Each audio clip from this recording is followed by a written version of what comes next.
Good Morning Night Vale is brought to you by The Disappearances of Lydia Fontaine, a new independently produced and crowdfunded 10-episode original audio drama. Set in a deceptively familiar world of electronic surveillance and machine-mediated communication, The Disappearances of Lydia Fontaine follows Lydia Ryan and her friends, lovelorn Ethan and wannabe internet sensation Dee, as they struggle to unravel the mystery of her mother's disappearance. Escape the sinister Fontaine family, and survive the feud over her grandfather's supernatural legacy. It weaves bitter family drama and high-stakes intrigue with fantasy and cyberpunk elements to create a surreal mystery about secrets and grudges, old books, big data, and the promise of infinite knowledge. And do not forget the talking birds. It's a full-cast production with original music and a bespoke soundscape presented through a series of found-footage-style surveillance recordings. And it's important to note, this show was made entirely without generative AI. Even the computers are voiced by human actors. Episodes are free, and you can start listening right now with the Season 1 finale due to come out on August 16th. For more information, go to lydiadisappears.com. and find The Disappearances of Lydia Fontaine wherever you get your podcasts and start listening from the beginning. Insurance isn't one size fits all, and shopping for it shouldn't feel like squeezing into something that just doesn't fit. That's why drivers have enjoyed Progressive's Name Your Price tool for years. With the Name Your Price tool, you tell them what you want to pay, and they show you options that fit your budget. Enough hunting for discounts, trying to calculate rates, and tinkering with coverages. Maybe you're picking out your very first policy, or maybe you're just looking for something that works better for you and your family. Either way, they make it simple to see your options. No guesswork, no surprises. Ready to see how easy and fun shopping for car insurance can be? Visit Progressive.com and give the Name Your Price tool a try. Take the stress out of shopping and find coverage that fits your life, on your terms. Progressive Casualty Insurance Company and Affiliates. Price and coverage match limited by state law. 'Tis better to have loved and lost than to be slowly eaten while still alive. There are, on the whole, many things worse than having loved and lost. Good morning, Night Vale.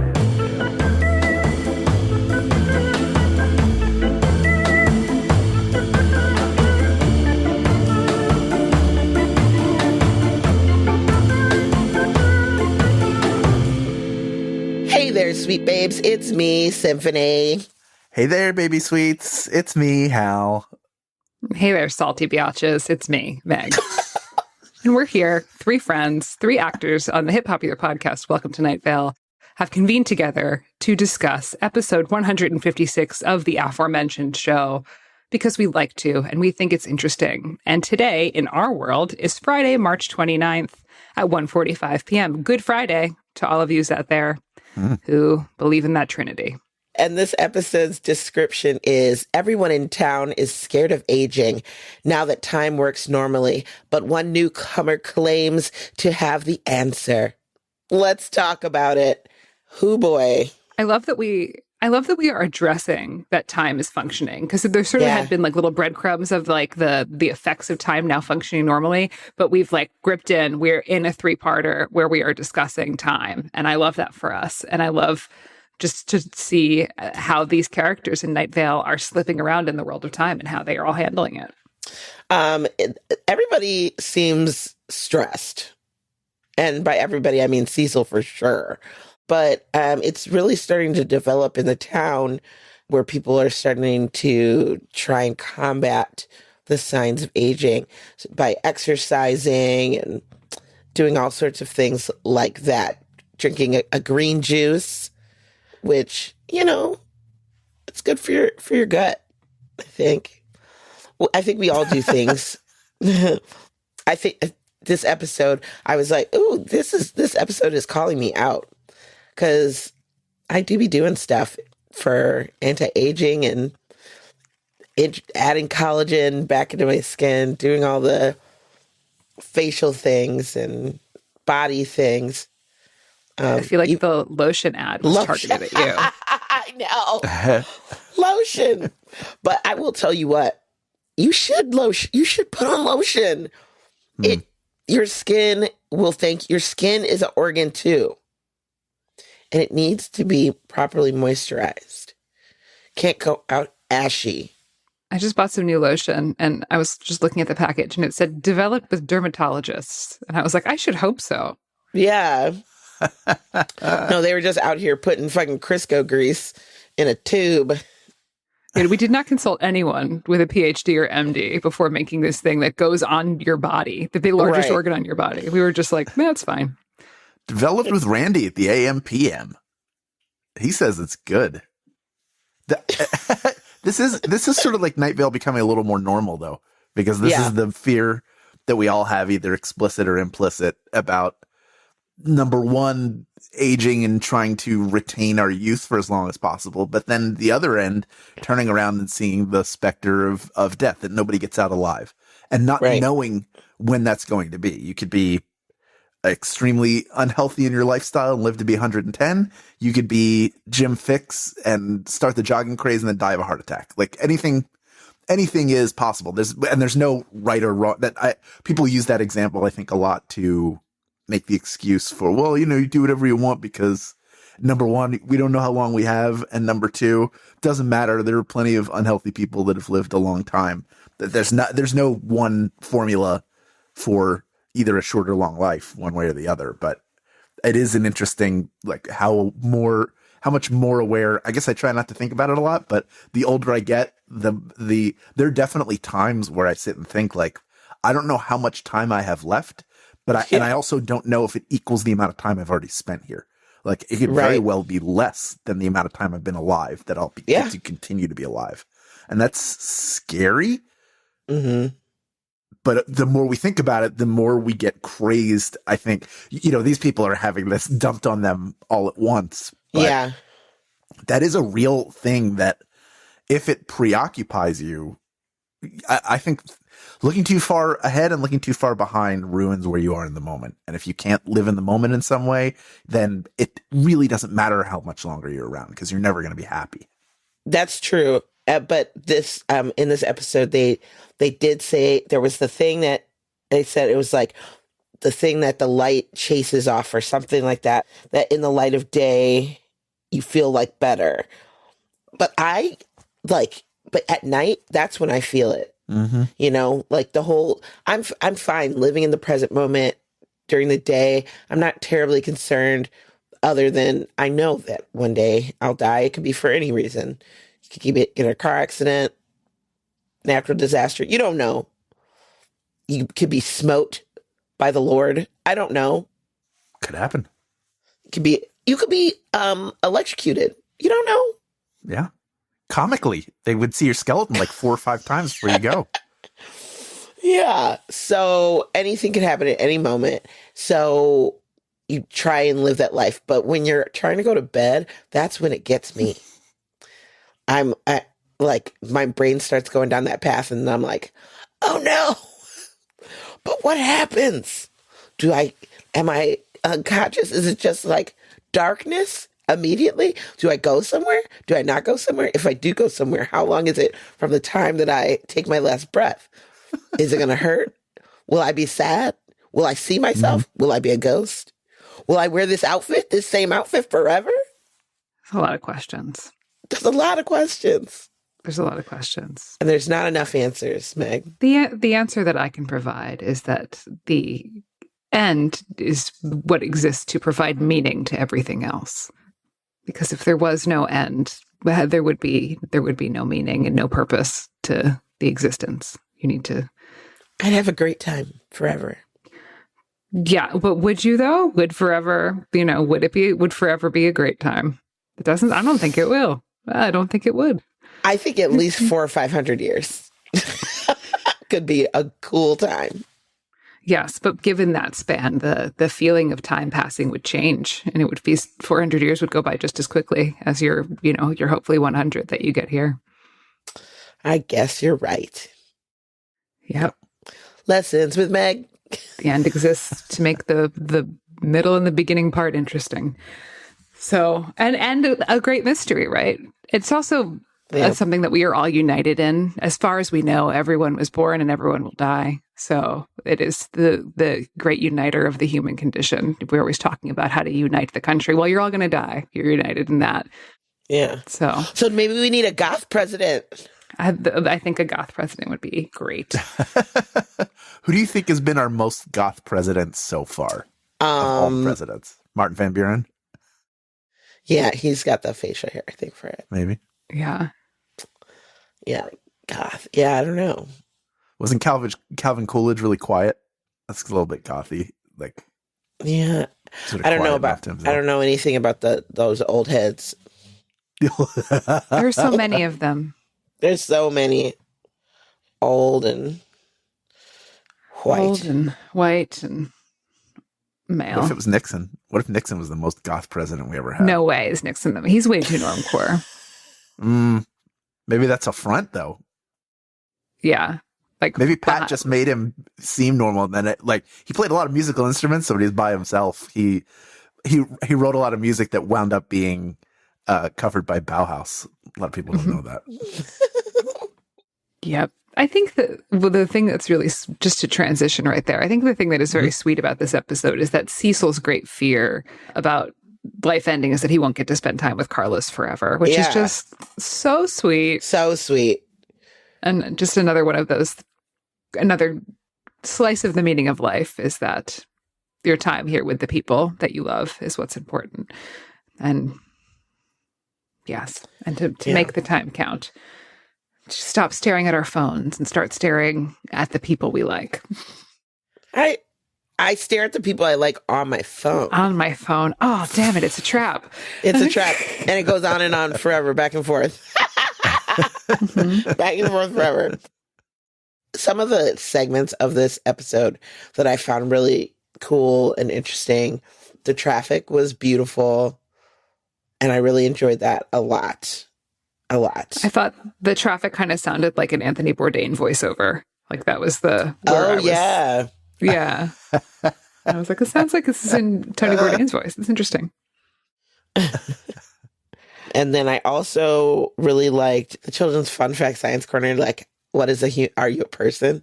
Is that a person? How do you know if something's a person? Yeah. Yeah.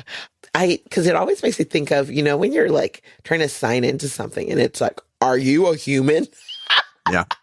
And then you have to do something. so offended. I know. And so I'm like, what tells you that I'm okay? Whatever. I'm sure some bot is probably doing something cool, but I'm like, why do I have to do a series of can a bot not figure out how many headlights there are or how many boats are in this picture? Sometimes it's a trick. No, they're bouncers. They're like, you're a person, huh? What's a bridge look like? Show me a bridge. There any bridges here? A person would know. Click and show them to me. Yeah. I know what a bridge is, but I want you to show me that you know what it is. I hate when they're like, pick the bicycles and the whole picture is just one bicycle. You're like, okay, well, this has like a tiny little bit of in the corner here. Do we count that? Like, don't make me I just need to sign into my Amazon account. Like, or they have the ones with the wiggle words. Do you know what I mean? Like, it'll be like, red, weird L. It's like tiny. I'm like, is that an E or a 3 that you're bending up and like putting underwater or whatever the hell? I'm a person and one day I'm going to die and you're wasting my precious time. They should have like a breathalyzer. I'm like, I'm alive. Court ordered. Taste my essence. Let me meld with you. And then you may go to CNN.com, the paid version. These machines act like they've never met us before. I'm like, babe, I am on you all day, every day. Why are you tripping when I'm asking you to do a thing? It's like, who are you? Email? No. You've never signed into this ever before on this device. And you're like, I have though. Yeah. You're like, how do you not know me? I'm holding you. I am you. But I also can't, you know what size my jeans are. You know how old my daughter is. Like, you know all of these things that you can target ads at me for. You certainly know who I am when you're sending me an advertisement for, scooters and compression underwear. Like, you're not going to be sending Hal the big booby bra ads. You know, you're not sending Symphony the tiny little kid pants. No. Like, you're sending that shit to me because you know I'm me. And you know I'm a human with a credit card, but you're still asking me. Yeah. I'm curious to see what ads if what ads I get served. Let's see. I'm going to look for the first ad that I see. I went to facebook.com. Yeah. I've not seen a single ad. I haven't seen any. How do you got premium? Why don't I have Facebook premium? No. I thought I was supposed to see ads in here. Okay, my first ad is for a pergola, for a backyard patio pergola. Oh, because you're looking at pergolas. Yeah. The second one is for glasses. Huh? Joke's on you fuckers. I got LASIK. Oh yeah. How are your eyeballs? You have new eyes. You're not wearing your glasses. How is it? No, I don't wear glasses anymore. I've transcended. Are you happy? Yeah, very happy. Not wearing glasses is great. With your new eyes? Yeah, I see 2020 without my glasses. It's great. Oh wait, come close and open your eyes really wide. Are you Meg? You have to tell me. You can't. You can't trick us. It's me. It's you. Good. Retinal scan? Yeah, I scanned your eyeballs. Yeah. Yeah. I started with Instagram of whenever it would give me an ad for like girdles or like compression underwear, like get rid of your mom pooch, I would stop. I would just close the app. Just like, here's the deal. Whenever you start advertising things that make me feel bad about my body, I'm going to close the app. So you punished it. Maybe I can teach you the algorithm that way. Yeah. Did it work?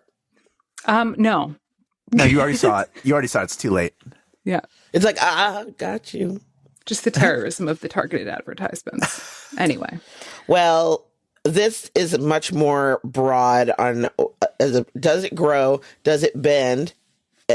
All these are persons. I'm like, lots of things bend and lots of things grow, but okay. Is it square or similar shape to a square? Honey, I'm a rhombus.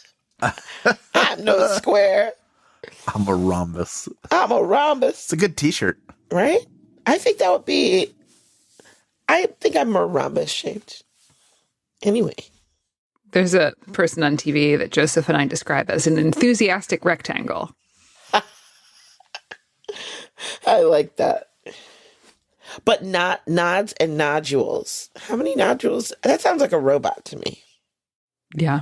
Yeah. Well, you know. Nodules, I guess like your like lymph system. Oh, okay. Yeah. I guess so. Or your elbow bump could be like a nodule to them. I do agree that a dog is a person. Yes.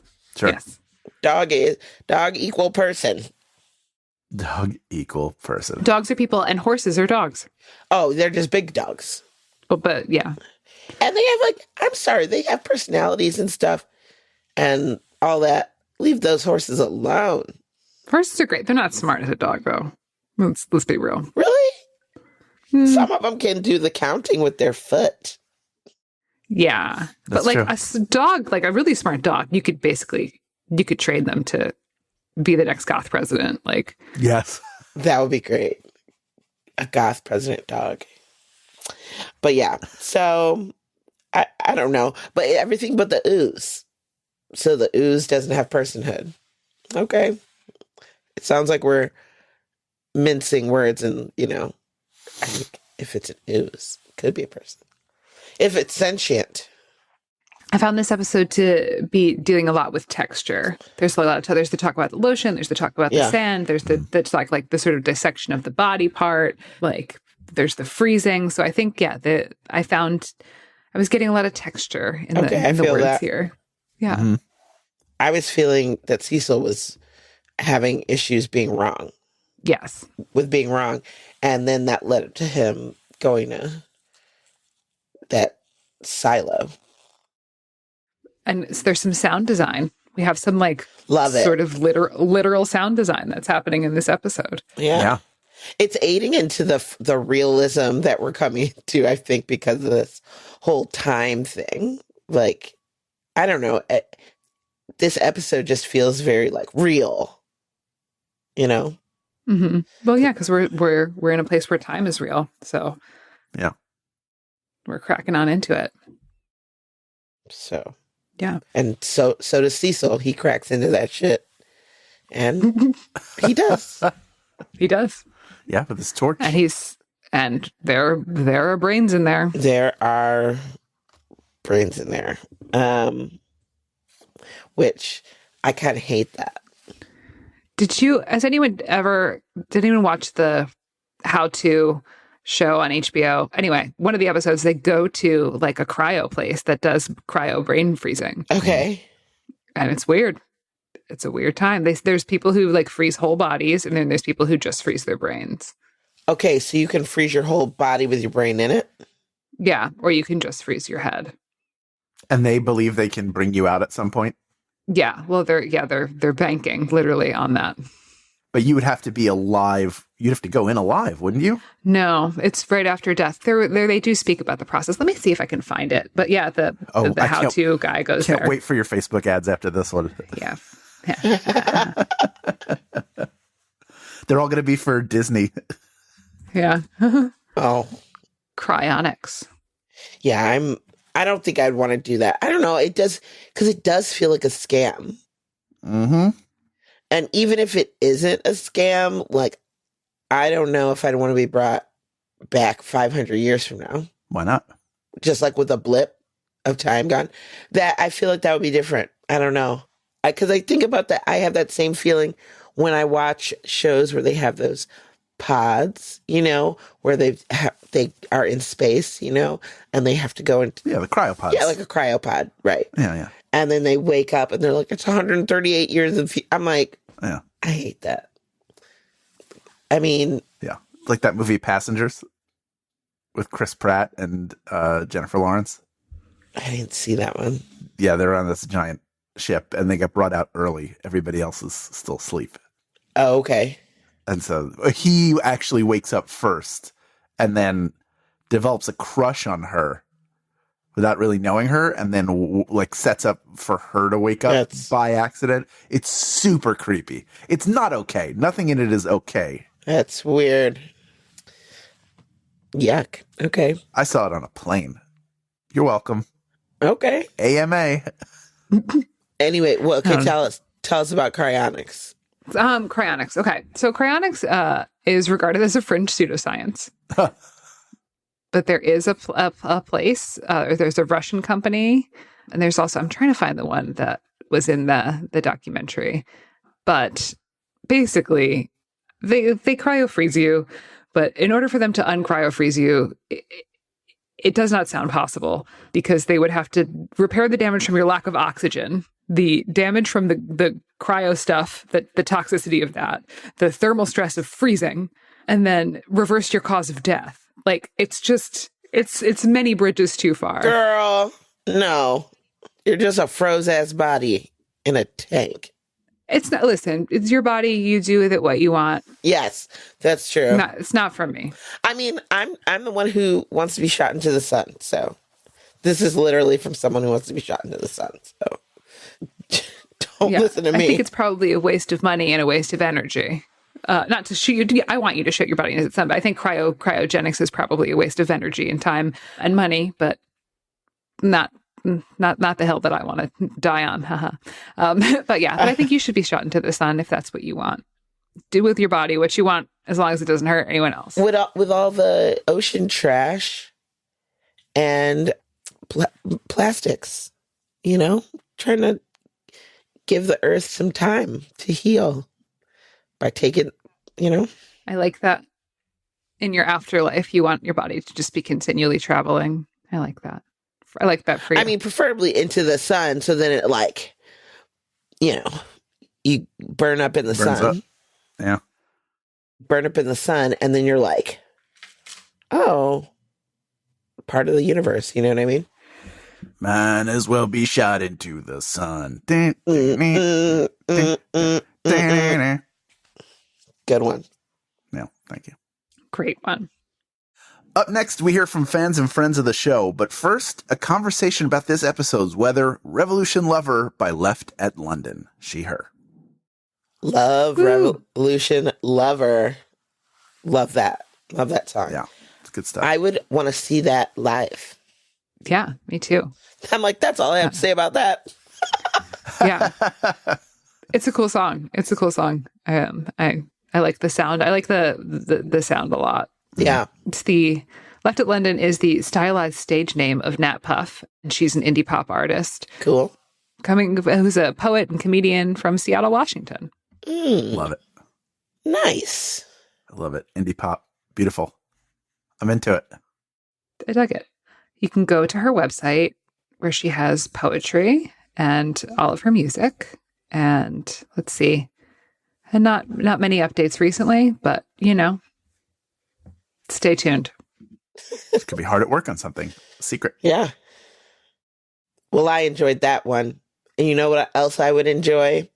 Mm-hmm. A piping hot, cheese and toppings filled piece of dough, but full of your secrets. Called the FanZone Calzone. Stay right there. Good Morning Night Vale will return after a brief break.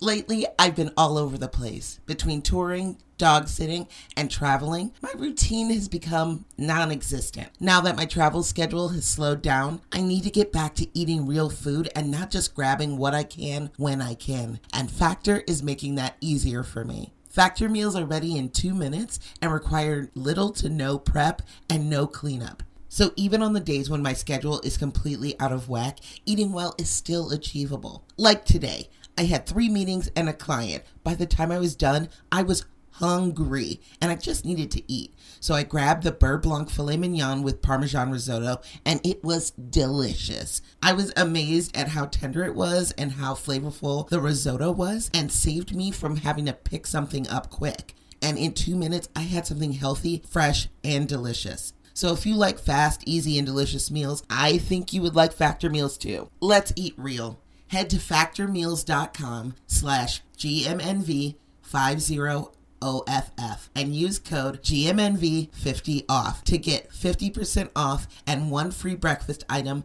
per box for 1 year, while supplies last until 10/31/2026. That's code GMNV50OFF at factormeals.com. GMNV50OFF at factormeals.com. See website for more details. First up in the fan zone, we have Clow. Hello, Symphony, Meg, and Hal. Thank you for being such a great company while I do my gym routine in the early morning and while I walk to college. Episodes 156, 157, and 158 are my favorites because as creepy as it is with all the brains and robots and stuff, it was kind of soothing because at the time I listened to it, I constantly freaked out about growing too old and dying, even though I'm still very young, before achieving any of my goals. This plot helped me to fight those negative thoughts. And I have Death is Only the End if you assume the story is about you as my laptop wallpaper. My favorite part was that quote, one of my favorites in the entire podcast, and the ad for lotion. It made me laugh out loud while I was doing an abs workout.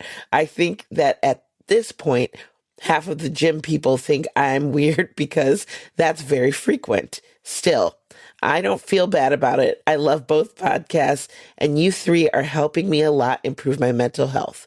So thank you, thank you, thank you, thank you, thank you, thank you, thank you.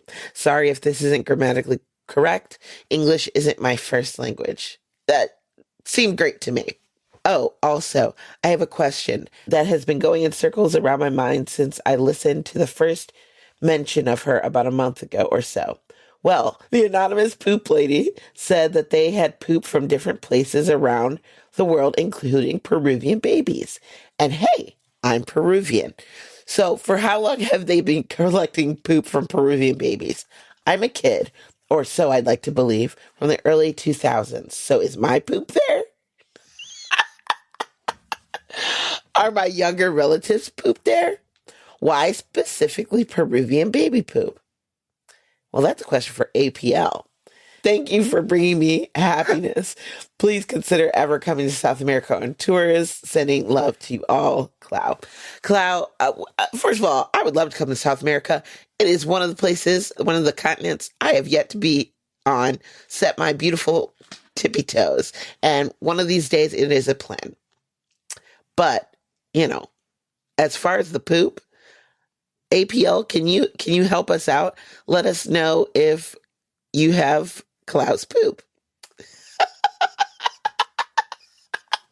And also, I'm curious, do you ever walk around, how like there's someone in the president's entourage who has the nuclear football, like they have a briefcase chain, like handcuffed. Has anybody for your work, assuming it's very high level work, I assume it is, had to walk around handcuffed to a case of different samples of poop that are just high level poop samples that need to be analyzed or have already been analyzed and the results are headed somewhere? Is that possible? Got presidential poops? Yeah. Presidential poops? Who, I mean, that's gotta be floating around there somewhere, literally. Anyway, Sam writes, hello, Hal, Symphony, and Meg. I've listened to both Welcome to Night Vale and Good Morning Night Vale since the beginning. I'm still behind on Welcome to Night Vale because I took a hiatus, but I finally caught up with Good Morning Night Vale. Only with Symphony's encouragement on Good Morning Night Vale did I have the courage to write in. I'm looking forward to what the amazing tri-hosts will say about the heist. I, for one, like crime dramas, and watch things ranging from the NCIS, CSI, Monk, and Columbo. I think what resonated with me more was the family-based narrative that was mixed in between Steve and Cecil and between Steve and his coworkers. From a cultural perspective, family is very important to me. In addition, I work as a mental health therapist, and in that field, there has to be a closeness to your coworkers that has to be almost family-like to keep sane.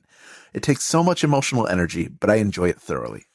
I love listening to all three of you talk about the episode and your life experiences, because there is a bit of commonality between my own life experiences and to each of you, albeit differently for each part of the triumvirate. For Hal, I have lived my entire life in Philadelphia, Pennsylvania, but always made jaunts out into Abington and Jenkintown to meet up with friends. EAGLES Eagles. I added that part. For Symphony, I am all about the active lifestyle, and like you, I listen well. That is why I do what I do as work. For Meg, I have a little daughter that is at the 16-month age, and I agree with some of your thoughts regarding baby humans, especially the statement about 3 extra months in the oven. In my culture, there is an entire celebration for a baby human to make it to 100 days living. Obligatory picture attached. Aww. Her name is Lydia. Please keep up the good work, and I will continue to listen to you all. I don't know if that's like a bargain. If we keep up the good, we still listen because not every, look, let me be honest with you, Sam. We're doing our best here. Yeah. But there may be some episodes are a home run. Some may be like a bunt single. I hope you'll stick around for those too.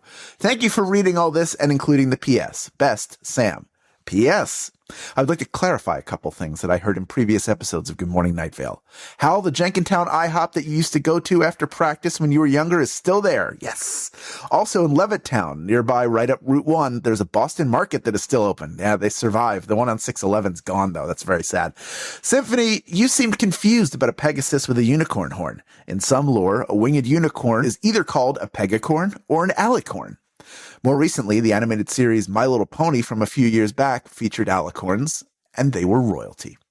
Finally, getting older has led me to be concerned about my derriere and what goes on in that organ. I am getting closer to age where looking up in there is important for your health. Also, I agree with Hal. I am skeptical of the benefits of colon hydrotherapy. God damn it. It has been 0 days. That's right. Philadelphia strong. Don't cover your face, Meg. This is a reality. We have to talk about it. I hope you made it this far. Maybe I'll write it again now that I feel more empowered by Symphony. Please do. And colonoscopies are very important and the best nap you will ever take. Rivaled almost by the time I was put under last week, where I said, please don't wake me up until the tools are out of my asshole. I said that to the doctor. And he laughed, but he heard me. And this is the first time in 9 years of getting this procedure done over and over again that I was groggy, like I needed some time to recover from the anesthetic. It was great. I want to thank everybody at Lapeer Surgical Center. You did a fantastic job. 5-star review from Hal. Wait, fuck. Stop. Go back. What? Okay, go back. Have you woken up and they've still had instruments in your butt? Oh, yeah. So, Gee, is this where I'm going to talk about this? Maybe it is. All right, I'm going to talk about it. So I was diagnosed with prostate cancer in 2015. It's thankfully not malignant, but I'm under active surveillance. And what that means is I get biopsies either every year or every other year, depending on how things are going. So for how I do it, and I guess there are ways that they can do it. They can like anesthetize you locally, but I don't want to be awake. So they put me under max sleep, which is they don't have to intubate you, but you're out. You don't remember a thing of it.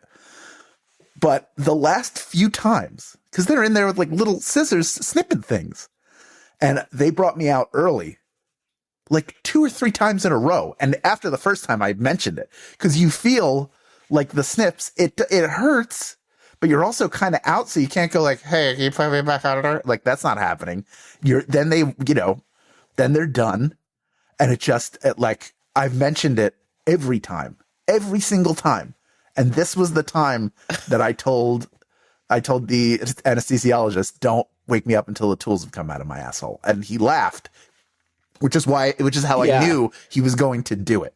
Like he was going to actually pay attention to that. You would think that would be the standard, right? Right. I can't believe I just talked about this.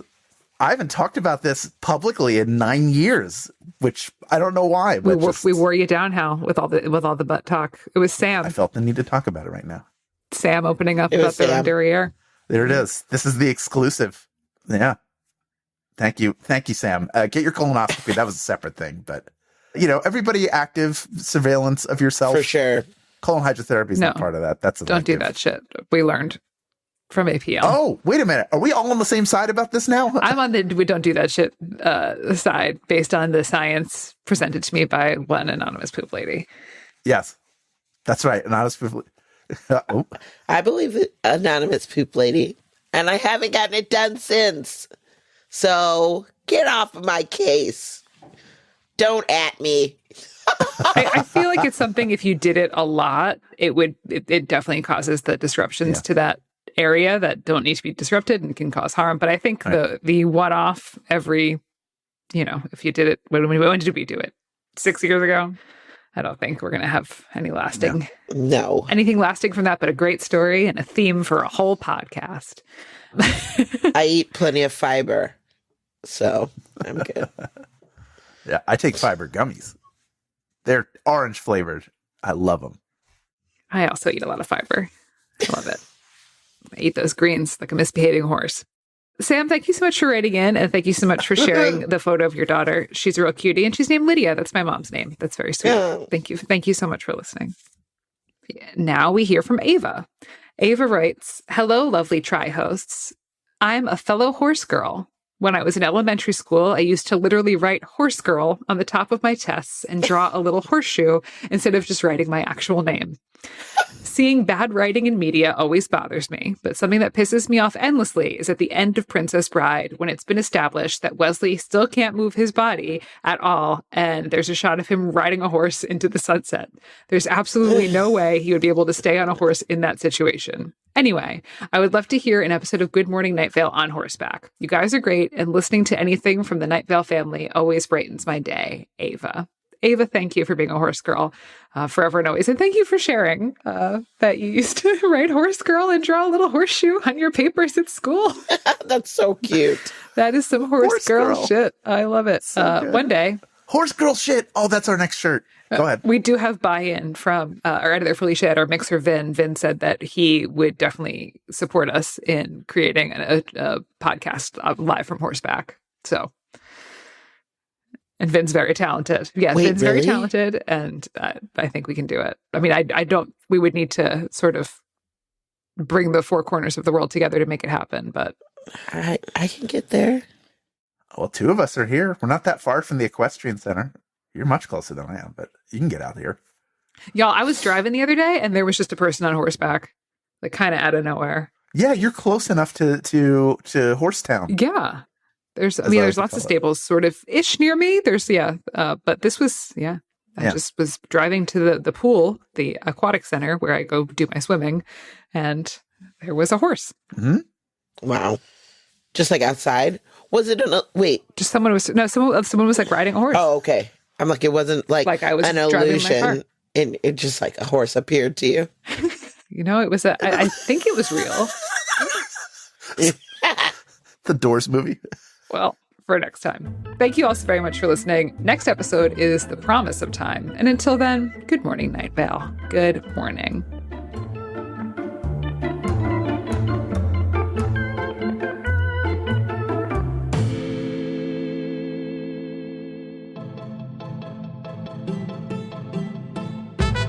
Good Morning Night Vale is a Night Vale Presents production. It is hosted by Symphony Sanders, Meg Bashwiner, and Hal Lublin. It is edited by Felicia Dominguez and mixed by Vincent Cacchione. It is produced by Meg Bashwiner. Theme music by Disparition. Email us at info@goodmorningnightVale.com to share your theories and ask questions, or to tell us what's the weirdest thing you ever found in a silo. This show is powered by our patrons, like Caitlin Llewellyn, Chris Broge, Colibri, Christopher Nix, and Daniel Antunes. If you're interested in supporting this show in exchange for lots of fun, exclusive insider hyper-cool kid content, check us out at patreon.com/goodmorningnightVale. For more info on this show, go to goodmorningnightVale.com and follow us on Facebook and on Twitter at Night Vale Chat. Special thanks to Joella Knapp, Jeffrey Craner, and Joseph Fink. Calzone ingredient of the week is peanut butter, which is not, in fact, a rock, contrary to previous reports.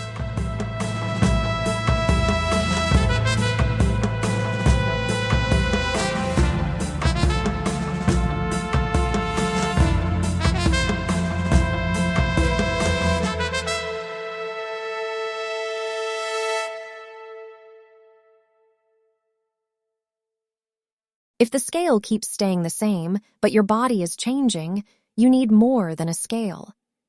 Hume Health Body Pod shows you what the scale can't.